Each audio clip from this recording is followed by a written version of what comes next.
Dober dan, to je N1 studio. Volilnih nedelj še ni konec, pred nami so še lokalne volitve in referendumi o 3 zakonih. Glede na dogajanje na terenu in v medijih je največ naporov politike in civilne družbe usmerjenih v zakon o RTV Slovenija.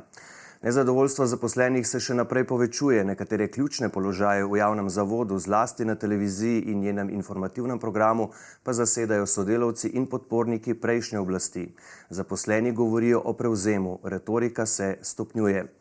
Dober dan, spoštovana gosta, direktorica inštituta 8. marec, Nika Kovač, dober dan, in direktor televizije Slovenija, gospod Uroš Urbanija, lepo pozdravljeni. Pozdravljeni.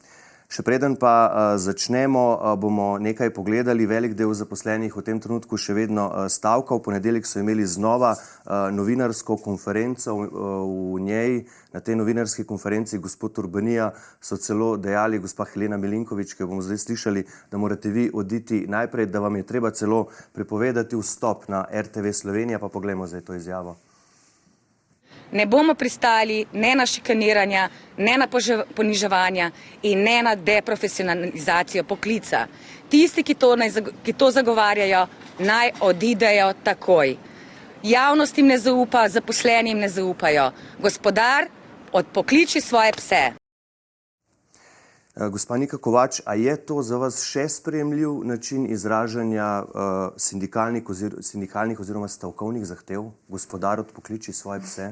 Ne, absolutno. Mi v inštitutu takega načina komunikacije ne uporabljamo. Se mi pa zdi v resnici žalostno, da soočanje o stanju na RTV, ki se poglablja v zadnjih mesecih, začenjamo s tem. Tam je situacija resna. Zaposleni odhajajo na bolniško zaradi tega, ker so razmere nevzdržne. 38 jih je dobil opomin pred tem, da so odpuščeni, zaradi tega, ker so se solidarno postavili za svojim kolegom.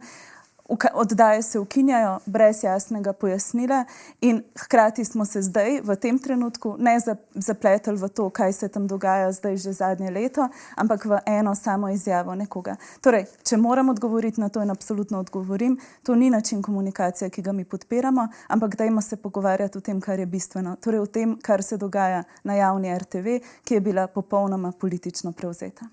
Gospod Urbanija, zdaj vas je ta izjava, ki smo jo slišali strani gospe Helene Milinković, zelo zmotila. Zakaj? Kaj konkretno? Glejte, zmerjanje, žaljenje vseh, ki mislijo drugače, kot misli ena izmed sindikalistk na RTV-ju, je nesprejemljivo. Ne moremo govoriti o tem, o tako imenovani, kot se je tudi v medijih pojavljali, o deratizaciji na RTV. Ne moremo govoriti torej o posameznikih, ki drugače mislijo, da so psi, ki jih je treba izgnati iz RTV-ja. To ni retorika, niti ki bi sodila v gostilno, kaj šele v javni diskurs, kaj šele v diskurs tistih, ki so zaposleni na RTV in ki so v službi javnosti. Pa kaj pa vsebina, ne? Tudi to, kar je gospa Nika Kovač opozorila, kaj vse se tam dogaja? Lejte, težko je pravzaprav konstruktivno komunicirati, diskutirati, reševati probleme s posamezniki, ki druge zmerjajo s psi. Najprej je treba to osnovno komunikacijo izboljšati in to, če se spomnite, že ko sem prišel jaz julija na RTV, je bila ena iz mojih osnovnih idej, pa tudi želja, da se znotraj kolektiva izboljša ta komunikacija, da se ljudje med seboj javno ne žalijo, ne zmerjajo, kajti to je tudi svojevrstno trpinčenje, mučenje drugega. Ne predstavljam si pravzaprav sodelavcev v Desku, recimo, ko pravzaprav se javno preko Twitterja ali preko Facebooka drugega žalijo, naslednji dan pa morajo skupaj sedeti in ustvarjati profesionalne vsebine. To je tisti osnovni problem, iz katerega pravzaprav bi morali izhajati. In vsak bi se moral zavedati, da to vrstna komunikacija ne vodi nikamor. V prvi vrsti pa seveda tisti, ki smo za to najbolj odgovorni. Vodstvo RTV-ja na eni strani, na drugi strani pa seveda tudi predsednica sindikata. In tudi vi, tu je treba, se upravičujem, gospa Kovač, tudi vi na Twitterju, gospod Urbanija, vendarle svojim podrejenim zaposlenim tu in tam napišete direktno karkoli, ne, kar bi lahko bilo razumljeno tudi kot pritisk, gospa Kovač? Ja, jaz mislim, da se je tukaj treba tudi vprašati, kakšno je strukturno mesto gospoda Urbanije. Gospod Urbanija je direktor televizije, gospod Urbanija je bil prej direktor UKOM-a. Zaradi gospoda Urbanije smo državljani in državljanke, tako kot za humanitarne organizacije, zbirali denar za zaposlene na STA-ju, ki so ostali brez vsega. Ljudje so bili v hudih človeških stiskah, niso vedeli, kako bojo poskrbeli za svoje družine, niso vedeli, da bojo imeli še službe. Gospod Urbanija je direktor televizije, kjer je treba povedati naslednje, da je 21 od 29 članov programskega sveta imenovala politika. In jaz gospoda imam za pametnega človeka in ga tukaj sprašujem, zato ker sem generacija leta 93, jaz partijske politike ne poznam, ampak gospod, a se vam ne zdi čudno, da v nekem trenutku prvi človek vladnega komuniciranja postane direktor televizije? A se vam ne zdi čudno, da PR-ovka te iste vladne stranke postane urednica dnevno-informativnih oddaj? A se vam ne zdi čudno, da svetniki, ki so imenovani, rečejo, da bodo glasovali kot en sam mož? A se vam ne zdi čudno, da je takratna vladna opcija v člane programskega sveta imenovala samo člane vlade oziroma strank, ki so naklonjeni? Jaz res, kot sem rekla, mlada sem, partije ne poznam, ampak meni se zdi to partijski režim. Režim, ki ni demokratičen, in to vrstnega delovanja jaz ne poznam. Partijski režim, gospod Urbanija? Glede, predvsem bi opozoril na eno stvar. Na RTV-ju so zadnjih, če ne rečem zadnjih 10 let ali pa celo več, pravzaprav neformalni seznami prepovedanih oseb, ki ne smejo nastopati na RTV-ju. Neformalni seznami prepovedanih tem, o katerih se ne sme govoriti ali pa se lahko samo mimobežno omeni. Na RTV-ju imamo problem te mentalitete cenzuriranja, izključevanja in ključni element, ključni boj pravzaprav za to demokratičnost medijev je, da se ta prostor javnega diskurza odpira. Nikomur ne smejo biti zaprta vrata na RTV v smislu doprinosa k temu javnemu diskurzu. Tudi če je aktiven podpornik ene od političnih opcij, tudi v tem primeru, za njo navija javna prostor. Ni važno, poglejte, pravzaprav, kdo je. Vsi smo državljani Slovenije. To je zelo bistveno. Bi pa povedal še eno stvar. Jaz sem prišel pravzaprav na mesto direktorja, ne na novinarsko mesto, torej na menedžersko mesto. Pred menoj in aktivno v politiki nisem bil nikoli. Ne. Tudi funkcija direktorja UKOM-a je strokovna funkcija, to ni politična, to ni kabinet predsednika vlade, da smo si na jasnem. Prišel sem, imam svoje stališča, imam svoje vrednote, kar je legitimno in kar pravzaprav ima vsak na RTV in tako je tudi prav. Vprašanje pa je drugo, ali na mestu, kjer sem jaz, ali pa kjer je vsak novinar, opravlja delo profesionalno ali ne. To je ključno vprašanje. Na drugi strani pa lejte smo in seveda je pomembno tudi ta transparentnost. Vsak ve, kdo sem, kakšna stališča zastopam in to pravzaprav je transparentno in jasno. Imamo pa drug problem, ki smo ga imeli na RTV-ju. Številne novinarke so se predstavljale kot neodvisne. Naslednji dan, vidite, stopijo direktno v politiko, ne samo, da postanejo celo predsednice, recimo stranke SD, ali pa aktivne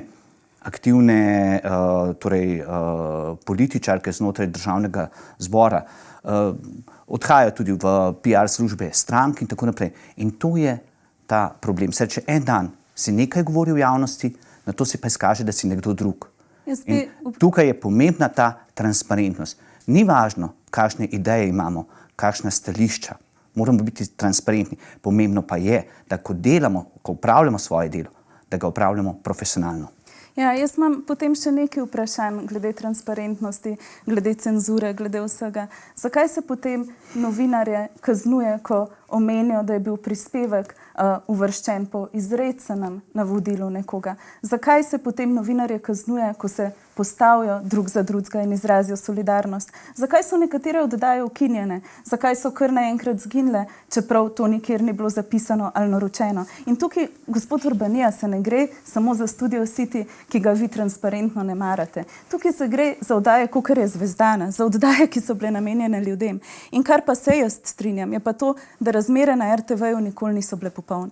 Mi se tega nikoli se ne sprenevedamo, nikoli ne lažemo, nikoli ne govorimo, da politike prej ni bilo. Politika je vedno bila v RTV-ju. Politika je vedno delovala na RTV-ju. Delovala je v sodelovanju SD-ja in SDS-a, delovala je na najrazličnejše načine. Ampak kar se pa zdaj dogaja, pa kaže na to, da se politika, ko ima moč, ne omeji. In ker se politika ne omeji, je potrebno zakon spremeniti. In zakaj ta zakon spreminjamo in zakaj mi govorimo, absolutno smo za spremembo tega zakona, zaradi tega, ker omeji moč politike pri nastavljanju ljudi v sam svet RTV-ja.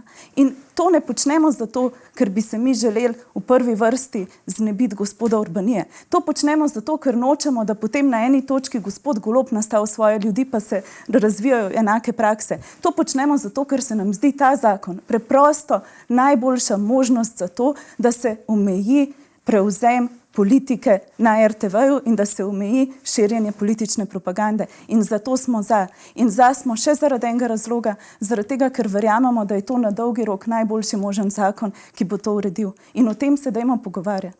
Ampak vi, gospod Urbanija, pa ne verjamete, da ta zakon predlagani o RTV prinaša depolitizacijo javnega zavoda? Prav nasprotno. Vi pravite, da v bistvu s tem, ko umika formalno politiko, ne 21 programskih svetnikov, 29 trenutno imenuje Državni zbor, da s tem, ko se jih pač Državni zbor umika iz tega odločanja imenovanja po novem sveta RTV, da pa s tem se nekako prikrito politizacijo mogoče. To vi pravite? Lejte, ena stvar je transparentna. Če preko Državnega zbora so pravzaprav stvari zelo transparentne. In poslanci so pravzaprav naši predstavniki vseh nas, ki morajo sprejemati določene odločitve. Ampak v prejšnjem mandatu, se popravičujem, so pa izvolili za programski svet samo tiste, ki so jih predlagale stranke, ki so dajale glasove za preživetje prejšnji vladi. To je pa dejstvo, ne? Tudi to je moralo biti koalicijsko usklajeno. Zelo različni brez opozicije. Zelo različni. Tudi to se strinjam, da bi moralo biti urejeno. In kot vem, je bilo to samo neke vrste parlamentarna praksa, ki se je nadaljevala iz časa, mislim, da vlade Marjana Šarca, ko se je ravno tako izločalo največjo opozicijsko stranko. Ampak vsekakor se strinjam, da to je izigravanje na nek način tudi teh osnovnih demokratičnih načel, ki jih pravzaprav vidimo vsakodnevno. Ampak gre za transparentnost. Zakon, kot je predlagan, pa ravno to transparentnost izničuje. Poglejte, govoriti o tem, da pravzaprav se politika umika iz imenovanja programskih svetnikov, ne zdrži resne presoje. Imamo, ne vem, Svet za trajnostni razvoj, ki predlaga enega kandidata. In kdo imenuje člane tega sveta? Minister. Aktualni minister za okolje, ampak gre še toliko bolj. Ja, tudi prejšnja vlada Janeza Janše imela svetovalne organe, kjer so bili seveda sami strokovnjaki. Ampak vseeno, to je direktno preko ministra. Svet za nacionalno kulturo, ki imenuje 2 predstavnika, ravno tako preko Državnega zbora. Išče se samo neke obvode, kjer bo pravzaprav še bolj politika posegala v delovanje RTV-ja. Netransparentno, da smo si jasni. Na koncu pa tudi, pogledajte, informacijsko pooblaščenko. Kdo jo imenuje? Varuha človekovih pravic. Pa pri varuhu mogoče bi lahko rekli, še je neko širše soglasje, kajti tam je z 2/3 večino imenovan. Ampak kljub vsemu, vse gre preko politike. S tem, da se ukinja moč, torej tisto odločanja ljudstva preko Državnega zbora. Tako da umanjkanje te transparentnosti ali celo želja, da se ta transparentnost odločanja umakne strani ljudi, spominja vse bolj na sistem Rusije in ruskih medijev. Ja, to je malo smešno. Smešen je zaradi tega, ker tukaj govorimo o o civilni družbi, govorimo o neodvisnih organih in govorimo predvsem o tem, da bodo te člani in članice izbrani preko razpisov, preko javnih razpisov, preko nekih demokratičnih postopkov. Ko pa gospod Urbanija govori o problematičnosti tega zakona, pa brani svoj položaj in brani svoje lastne privilegije. Mi preprosto vidimo, kaj se je pod obstoječim zakonom zgodilo z javno RTV. Vidimo, kdo so ljudje, ki so zasedali volilne funkcije, vidimo, na kakšen način so bile ukinjene oddaje, vidimo celo na soočenjih za javno RTV, da ima stran proti več minutaže, vidimo, da ima stran proti video posnetke, ki naj bi jih potem stran zakomentirala. Vidimo, da se širijo laži. Sama sem bila žrtev tega. V sklopu dnevno-informacijskega programa so izrezali eno mojo izjavo tako, da je bila evidentno postavljena kot laž. In vse to so mehanizmi, ki se uporabljajo v avtoritarnih režimih zaradi tega, da se ohrani moč in da se ohrani oblast. Tukaj pa se v resnici, zakaj smo na cesti predvsem predstavniki in predstavnice navadnih ljudi in zakaj nobena izmed strank ni aktivno vstopila v to kampanjo, razen stranka SDS, zaradi tega, ker politiki to ne paše. Sej politiki ni v interesu, da bo njihova moč razpršena. Sej vemo, da tako deluje svet, ampak je pa ena redka možnost, ko se je politika tej moči pripravljena odpovedati. In super je, da bojo stvari pluralne in super je, da bojo stvari demokratične. Postopki bojo pa seveda transparentni. A potem vi ne verjamete, se opravičujem, da aktualna koalicija, čeprav je ta zakon izglasovala, predlagala strani vlade, strani Ministrstva za kulturo, ga potem sprejela v Državnem zboru, da v resnici kaj? Jaz mislim, da vladna koalicija ta zakon zagovarja iskreno, za njim stoji, bi se jih pa je želela več na ulicah med ljudmi, več da delajo, več da se pogovarjajo, pojasnjujejo, odgovarjajo na vprašanja. Zaradi tega, ker referendumi so eno težaško delo, referendumi so prostor, da se pojasni stvari, da se odpre vprašanja in zato je pomembno, da so vsi vključeni. Gospod Urbanija, vi ves čas govorite, da so časi, ko je na RTV vladala cenzura, minili, zaposlenim pa ves čas ponavljate, naj se ne bojijo. Ampak kako naj potem razumemo, ne vem, zmanjševanje terminov voditeljev, ki niso bili tiho, obilico disciplinskih ukrepov za tiste, ki so se kolegom drznili izraziti podporo, 38 jih je dobilo opomin pred odpovedjo delovnega razmerja. Obenem jim pa govorite, naj se ne bojijo. Naj se ne bojijo odpirati tem, naj se ne bojijo vabiti gostov in tako naprej. To je ena stvar. Druga stvar pa, odkar sem jaz direktor tukaj, najprej naj gospo upozorim, ni bila ukinjena nobena oddaja. Kvečem v novem PPN-ju ta prostor celo širimo. To je prva stvar. Druga stvar pa za pluralnost mnenj, mora biti tudi svetovno nazorsko. Novinarji, ki gledajo na eno zadevo tako, drugi drugače. To je dobro. Torej, različna mnenja, različni pogledi, mogoče celo v eno stvar. Poglejte, koliko različnih mnenj in pogovorov je sedaj na temo RTV-ja.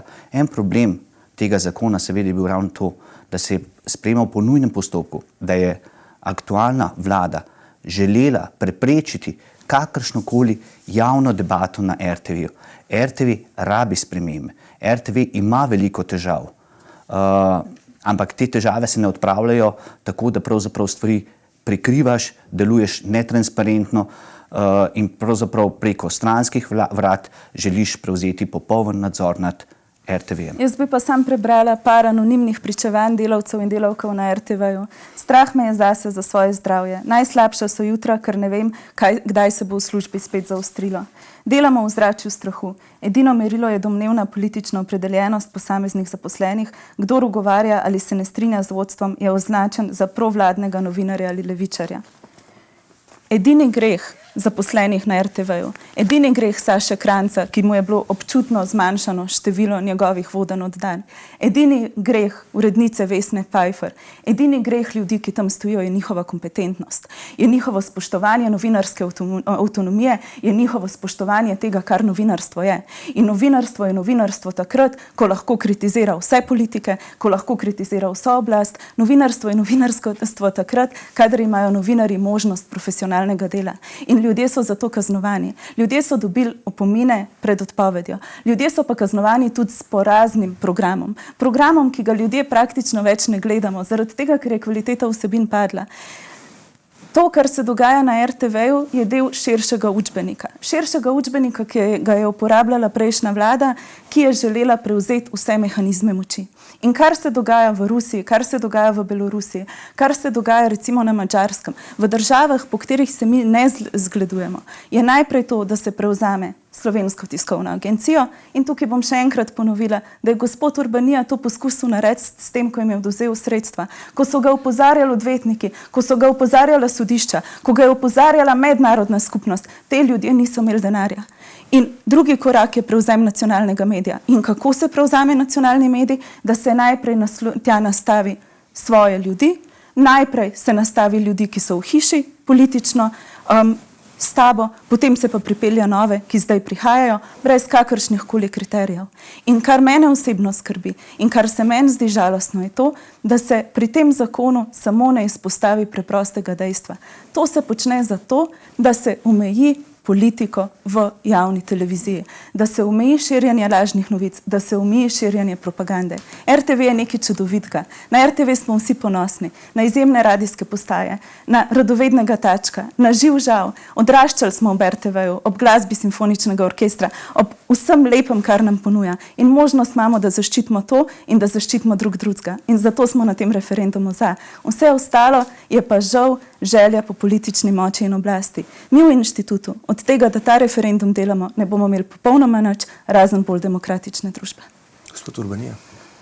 Lejte, lahko na dve stvari odgovorim, kar se gospoda Saša Kranjca tiče. Meni je zelo hudo, da nek voditelj nacionalne televizije v javnosti direktno laže. In to je tudi sam priznal. Govoril je, celo ministrico zavajal, da se umika z vodenja TV Dnevnika. Na podlagi te izjave sem zahteval, da mi pošljajo poročila, torej plane, ki so, in izkazalo se je, da ima gospod Sašo Kranjc natančno enako število turnusov kot vsi ostali. Še več, poleg turnusov mu je odgovorna urednica zaupala tudi soočenje županskih kandidatov. Če še neko dodatno, še toliko bolj zahteven način vodenja, kot je vodenje TV Dnevnikov. Torej nekdo, ki pravzaprav vsak dan javnosti bi moral verodostojno predstavljati informacije, torej informacije, za katere bi ljudje morali verjeti, da držijo, hkrati matematično dokazano laže v javnosti. Saša Kranjc je rekel, da mu je bilo za več kot za polovico. Ne, zato ker vi napadate človeka, ki je trenutno na bolniški, ki je trenutno v hudi stiski, z pozicije moči, z pozicije njegovega šefa. Ampak vseeno dovolite, da pove do konca gospod Urbanija. To so problemi. Lejte, kar se tiče Saša Kranjca, pričakoval bi, da ljudje, novinarji, ki nastopajo v javnosti v takšni ali drugačni vlogi, da podajo verodostojne informacije. Torej nekaj, kar drži. In to so tudi standardi, ki jih zagovarja BBC in na katere večkrat opozarjam na RTV-ju. Če bi se vsi držali standardov BBC-ja, to ne pomeni, da ne smeš komunicirati v javnosti, da ne smeš izražati svojega mnenja, ampak da tisto, kar poveš, 100% drži, to je ena stvar, druga stvar pa, da ne lažeš. To je, kar se tiče gospoda Kranjca. Na drugi strani ste omenjali Slovensko tiskovno agencijo. Sam nisem bil direktor Slovenske tiskovne agencije. V položaj in kot direktor UKOM-a ne odgovarjam za podjetje, kot je Slovenska tiskovna agencija. Ste bili pa skrbnik pogodbe na vladni strani, to pa drži, ampak... Samo da pojasnim, in tedanji direktor Slovenske tiskovne agencije je na vse možne načine izigraval izvajanje tako pogodbe o Slovenski tiskovni agenciji, kot tudi o samega zakona o Slovenski tiskovni agenciji. Naj mogoče tukaj upozorim, ena izmed takih zelo nevralgičnih točk je bila, v zakonu je jasno opredeljeno, da je fotografski servis Slovenske tiskovne agencije javna dobrina in kot tak brezplačen. Ne glede na številna pogajanja z nekdanjim direktorjem, ta ni pristal na izvajanje zakona. Ko se je direktor zamenjal in prišel nov direktor, in zagotovo veste, da gospod Kadunc kot direktor ne pripada desni politični opciji, je pogledal stvari, videl, kaj je zakon, in tedaj je bila stvar v enem tednu podpisana. In kot sem kasneje slišal, torej je Slovenska tiskovna agencija po sprejetju te nove pogodbe v precej boljšem finančnem položaju, kot je bila kadarkoli. Tako da to v kakšni stiski so se znašli delavci, in to se strinjam, morate nasloviti na nekdanjega direktorja Veselinoviča. To, kar je delal, je bilo nesprejemljivo. Začelo se je pa tako, da ste vi z Ukoma takrat poslali na STA zahtevek, da vam pojasnijo med drugim tudi koliko intervjujev, ker je bil razlog pa intervju z reperjem Zlatkom, koliko intervjujev še z drugimi glasbeniki STA opravlja, tako da začelo se je z zahtevami in vprašanji strani Ukoma, ki doslej v zgodovini še nikoli niso prišla v takšni obliki. Očitno ni nihče pogodbe, ki jo je podpisal Veselinovič z mojo predhodnico, sploh prebral in izpolnjeval. Ampak iz tega izhaja, kaj vas v resnici takrat zmotilo? Ne, ni bilo samo to. Glavni problem so bila finančna poročila. Za izvajanje in pripravo nove pogodbe, spomnite se tedaj, sem zahteval v bistvu finančno transparentnost. Direktor Veselinovič je več kot 7 mesecev zavlačeval in ni želel dati teh podatkov. Po 7 mesecih jih je končno poslal. Jaz bi samo še enkrat rada povedala par dejstev in še enkrat povedala, kakšno mesto tukaj strukturno gospod zavzema. Še enkrat je direktor televizije. V preteklih 10 minutah smo videli, da javno svojega sodelavca, podrejenega človeka, ki je v njegovem podrejenem položaju, obtožuje laži. Kar jaz želim povedati je samo to. Ne pogovarjamo se o tem, kaj je Saša Kranjc delal zdaj. Tudi zdaj Saša Kranjc ni lagal. Pogovarjamo se o tem, da je izrazil, da je bil prispevek v televizijskih poročilih umeščen na izrecno navodilo, da on ni bil seznanjen s tem, kaj v tem prispevku je, in da se je začelo spreminjati dnevno informacijski program. To je eno dejstvo. Drugo dejstvo je, da so zaposleni na RTV-ju dobili dopis, o čem se smejo izjavljati, kaj lahko počnejo, kako škodijo ugledu hiše. Gospod je prej veliko govoril o transparentnosti, veliko je govoril o tem, kako je treba delati. Škoda, da dopisa danes ni prinesel pokazati, da bi pokazal na to, da so ljudje utišani in da so v strahu. Tretja stvar pa je ta, da tukaj nismo zato in verjamem, da to nobenega ne zanima, da se jaz pa gospod Urbanija tukaj prepocavava. Tukaj smo preprosto zato, da govorimo o dejstvih. In dejstvo je to, da imamo 27. novembra referendum.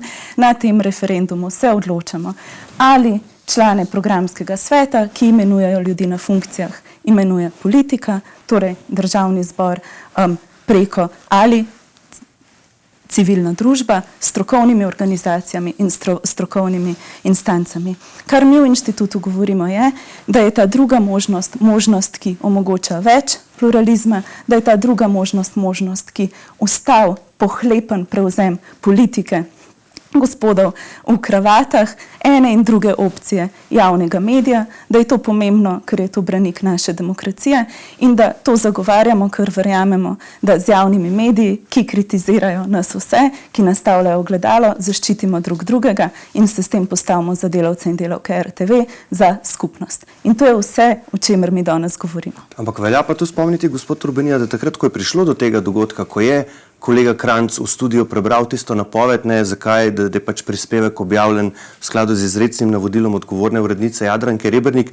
Vi takrat ste reagirali, ste nekako že nakazali disciplinske postopke, češ da ste se takratna urednica Dnevna, gospa Pfeiffer in gospod Kranjc znašla v očitni zagati, stiski in od tam Potem so mu zaposleni stopili v bran, so ste postavili za njega, za njih so sledili disciplinski postopki, 38, torej opomini pred odpovedjo, on je pa dobil manj terminov vodenja Dnevnika na račun, da ste pač pripeljali nove voditelje. Lejte, dve stvari, škoda, da je gospa ni tega dopisa, o katerem govori, ga jaz ne poznam, prinesla in pokazala tukaj. Sam nisem seznanjen s tem dopisom, ne vem, o čem govori. Bi bilo pa fajn, če se pogovarjamo. Tudi prej so bile neke obtožbe, tako pavšalne.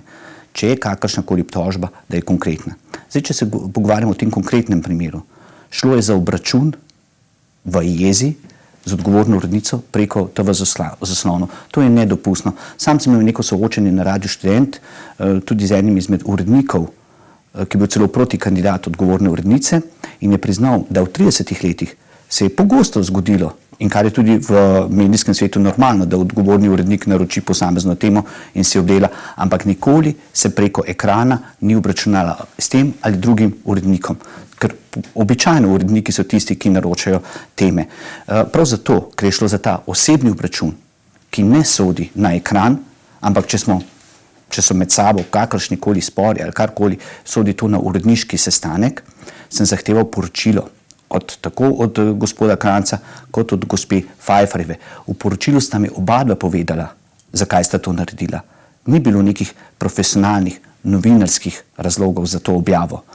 Ravno nasprotno, oba sta bila jezna, in to je bilo iz poročila, ki sta ga ona dva napisala, ki se ga nisem sam zmislil, bila sta jezna na odgovorno urednico, da sta bila o prispevku seznanjena šele ob 6. zvečer. Sam sem bil več let dnevni urednik, tako da poznam to delo, je zelo stresno, ampak če ti dobiš prispevek 1 uro pred začetkom programa, te načeloma ne bi smelo to vreči iz tira. Še manj, da bi preko tega obračunaval. Če nisi v nobeni obliki vključen van, pa absolutno ne. Ampak, samo da zaključim, ampak to ni stvar, da obračunavaš preko ekranov. Niso gledalci krivi morda za slabo ali pa neprimerno komunikacijo ali pa organizacijo znotraj deska. To je potrebno razčiščevati znotraj deska, ne pa obračunavati, ker vsakemu konec koncu lahko nekaj ni všeč in če ima to možnost, bo stopil pred kamero in povedal, kar si misli. Pa to ni poslanstvo javne televizije. Naj pa še odgovorim glede samih opominov. Nihče ni dobil opomina zaradi svojega dela, ampak zaradi vdora v studio. Ampak gledajte, vi, gospod Urbanija, se da tukaj dokončam. Podobno je vdrl v studio tudi Ladislav Troha, pa se ga je s policijo vam peljalo, vdrl je pa zato, ker ni imel dostopa do javnega diskurza. Tako je govoril po večmesečnih protestih. Ampak gospod Urbanija, gospoda Trohe in njegovih podpornikov so se zaposleni v vaši hiši prestrašili, v stiski so bili. Tudi jaz, meni verjetno zdaj ne bi bilo vseeno, če bi se kopica protestnikov narisala tole v studiu, to so bili pa njegovi kolegi, njegovi tisti, ki so mu izrazili podporo. Ne morete primerjati. Da, izvolite. Dokončam. Vdor je vdor. Lahko protestiraš, lahko se postaviš na stran enega ali drugega, to ni noben problem, ampak nekje so meje. Ne moreš vzeti kamere za svoje zasebne zadeve, da boš podporil enega ali drugega. Nekaj je skupno, nekaj pač imaš zato, ker si na takem položaju, ampak tudi jaz kot direktor televizije ne morem iti v studio in razlagati, s čim se strinjam, pa s čim se ne strinjam. Neke meje so. Ali pa številni drugi zaposleni. Na RTV-ju je več kot 2000 zaposlenih in če bi vsak si dovolil to, pridemo do anarhije. Torej, tukaj je opozorilo, opomin, kaj se sme in kaj se ne sme. Red, zakoni morajo na RTV veljati za vse. Ja, jaz bi samo rada rekla, da primer Saše Kranjca je samo simptom širšega dogajanja, političnega prevzema RTV, proti kateremu se borimo. Kako se je začel? Najprej so prišli po posamezne oddaje, prišli so po Studio City, prišli so po oddajo Politično Stanjo Gobac, začeli so krajšati dnevno informativni program. V času pred državnozborskimi volitvami so za daljši čas ukinili oddaje, kakor pred preteklimi volitvami. Potem so prišli tudi pod kolumniste nekaterih oddaj. Prišli so po posamezne voditelje. Tukaj ni najbolj znan primer, recimo Marcel Štefančič, Saša Kranjc. Tukaj je tudi številni drugi, ki so bili na nek način odstavljeni. Prišli so po vsebine, ki jim niso pač ustrezale. In tukaj ne govorimo samo o nekem individualnem šefu, ki pač je tukaj zdaj zauzel to mesto in v eni točki ga tukaj ne bo. Tukaj se gre v to, kar je ta zakonska struktura omogočila narediti iz RTV-ja. Kako je omogočila to, da so se stvari preprosto zradirale, da so prišli po stvari, ki so nastavljale ogledalo družbi. O tem govorimo. Govorimo o tem samo, da je politika preprosto se zarezala v vse pore. In to počela sistematično in to počela preko zelo jasnih akcij. Kar je pa meni zabavno v tem celem situaciji, v tej izmenjavi mnenj, ki ste ga vidva imela, ko je na RTV udrl gospod Troha, pred studijem niso stali varnostniki. Varnostniki pred studijem zdaj stojijo in nadzorujejo, kdo vstopa v studio. In to je za mene osebno simptom neke cenzure in simptom tega, da se gospod pač bojijo zaposlenih. In to vse meni kaže na neko partijsko politiko, ki nima kaj iskati v demokratični družbi in ki je mi ne poznamo. Tu bi jaz samo še citiral profesorja z katedre za novinarstvo dr. Marka Milosavljevića, ki je za NN v intervjuju za Poglobljeno minuli konec tedna dejal, da je to nedvomno najhujši trenutek javne radiotelevizije v samostojni Sloveniji. Najhujše je zato, ker poskuša prevladati in zmagati strankarska politika, pravi. In zdaj še citiram, kaj je povedal o vas, gospod Urbanija. Ne moremo se niti predstavljati, kako naj bi takšna oseba, ki je še do včeraj delovala kot glavni promotor oziroma propagandist pretekle vlade Janeza Janše, vzpostavljala ustrezno distanco, nepristranskost in profesionalnost. Ljudje, ki so prišli neposredno iz kabineta prejšnjega predsednika vlade, vodijo pravno službo na RTV. To bi spomnil, tu gre za gospoda Draga Zadrgala. Nova urednica dnevno-informativnega programa je oseba, ki je v času Janševe vlade delala kot PR-ovka v kabinetu premijera. To gre za gospo Ksenijo Koren. Strankarska uzurpacija je torej popolnoma jasna, česa takšnega v Sloveniji ne pomnimo. Ampak mene tu zanima nekaj drugega, gospod Urbanija. Kako to, da se recimo tudi vi niste odločili za formalen vstop v referendumsko kampanjo, kot je to storil generalni direktor RTV Slovenija, gospod Andrej Grah Whatmough, pa na koncu niti na televiziji Slovenija ni mogel nastopati? Lejte, to je odločitev, kdo bo v referendumsko kampanjo vstopal, pravzaprav vsakega posameznika, tako da televizija mu je pa preprečila na nastop. Lejte, to je pa tisto, kar se pravi. Uredništva so avtonomna. Odgovorna urednica se avtonomno odloča na podlagi, seveda, kriterijev, ki jih ima. In to je zelo pomembno. Kar se pa tiče gospoda Milosavljevića, mene zelo žalosti, da profesor, ki uči novinarstvo, od katerega bi pričakoval, da stvari strokovno gleda, pač govori kot član, bi rekel, najbolj zagret član kakšne skrajno leve stranke.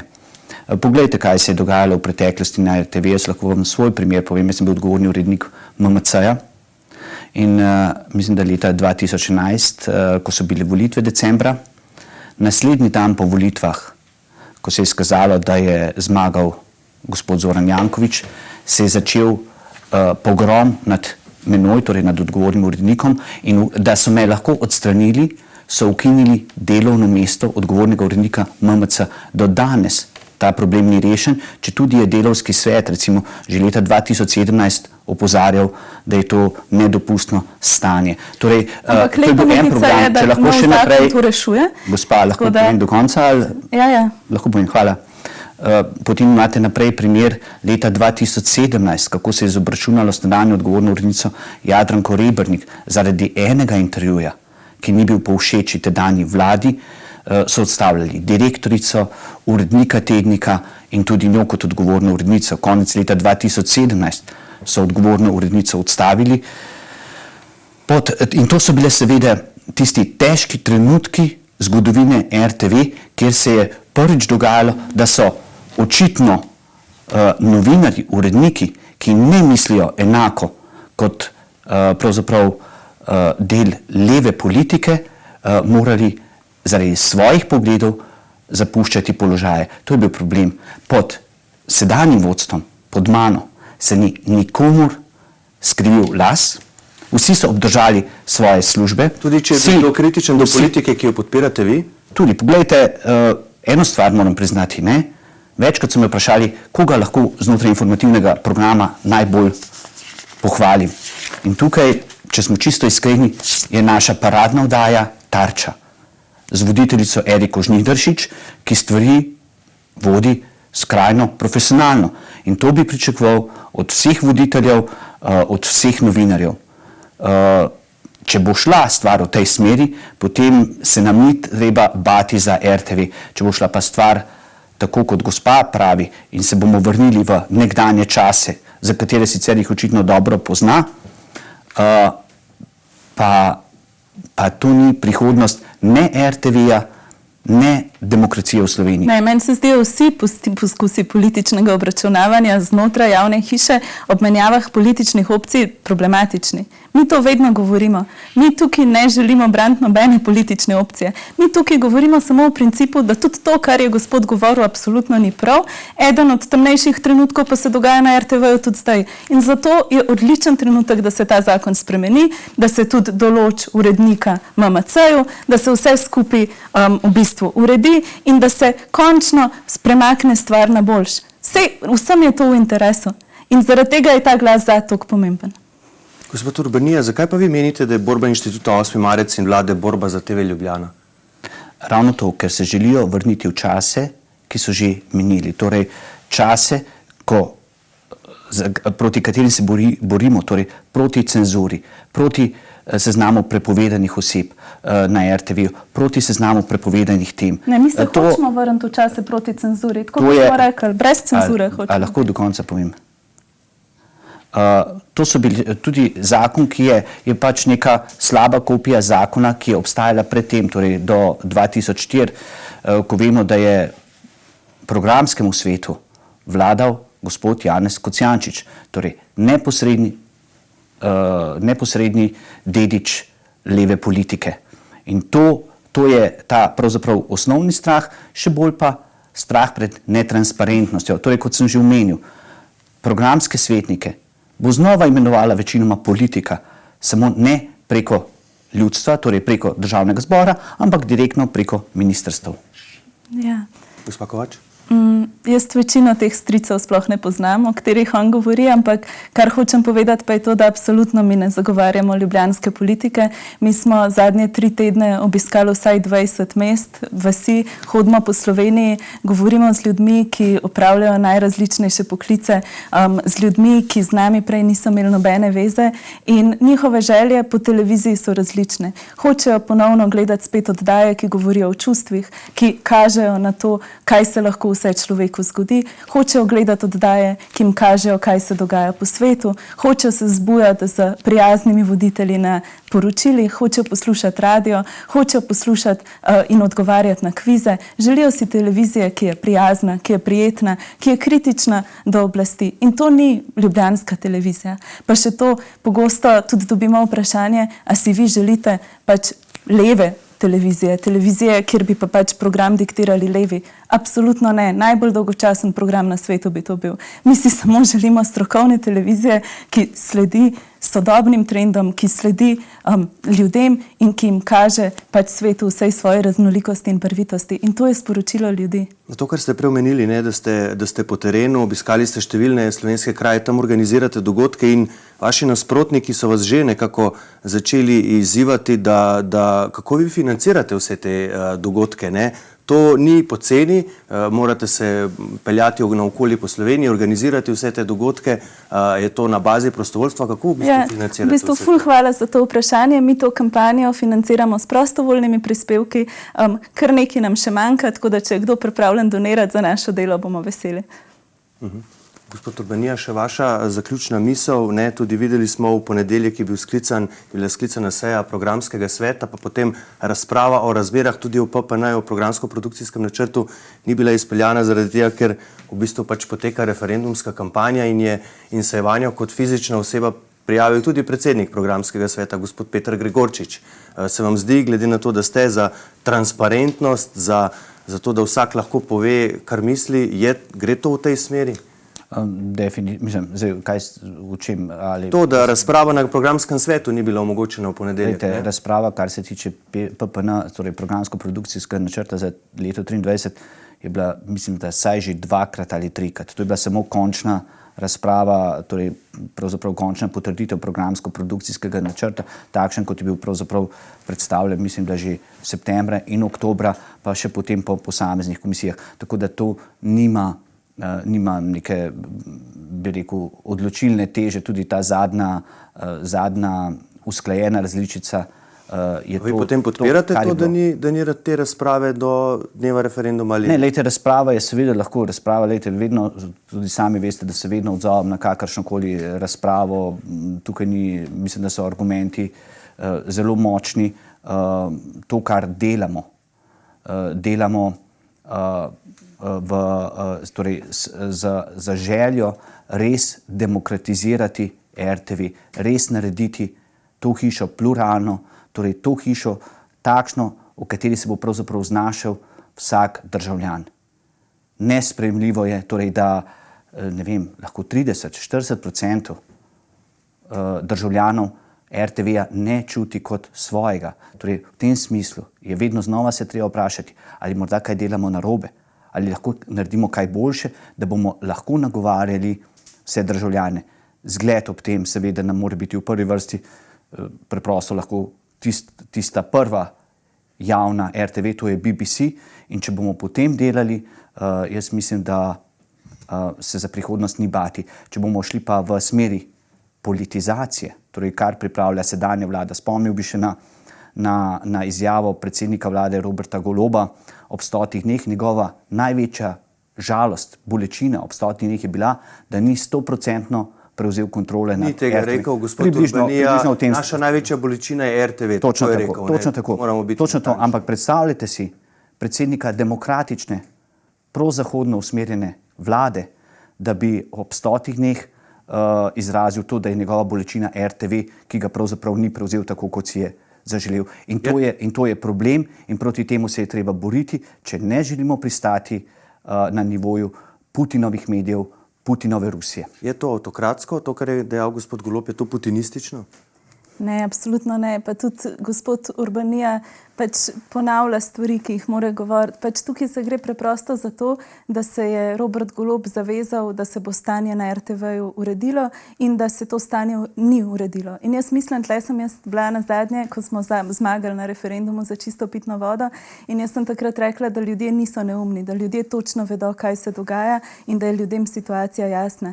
In vsak, ki odpre program RTV-ja, vsak, ki spremlja novice, vidi, kaj se dogaja. In to v resnici kaže tudi na preprosto dejstvo, da je bila ta televizija politično prevzeta. In kar je lepo, je to, da imamo rešitev. In ta rešitev preprosto je pač nov zakon, ki je izjemno pomemben, zaradi tega, ker pač spreminja stvari na ta način, da se politika na levem ali na desnem polu ne bo mogla na ta način zagristi, zajesti, uničevati tisto, kar je javno in tisto, kar je skupno.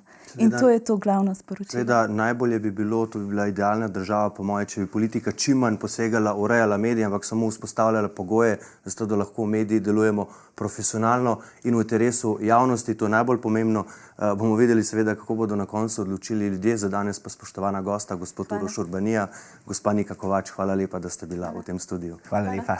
In še rokovanje, tako naj bo takšnih pogovorov in razprav čim več. Vam pa najlepša hvala za vašo pozornost. Danes seveda spremljajte še naprej našo spletno stran n1info.si, kjer objavljamo vse zadnje informacije v zvezi z RTV Slovenija, pa tudi vse drugo. Hvala lepa in nasvidenje.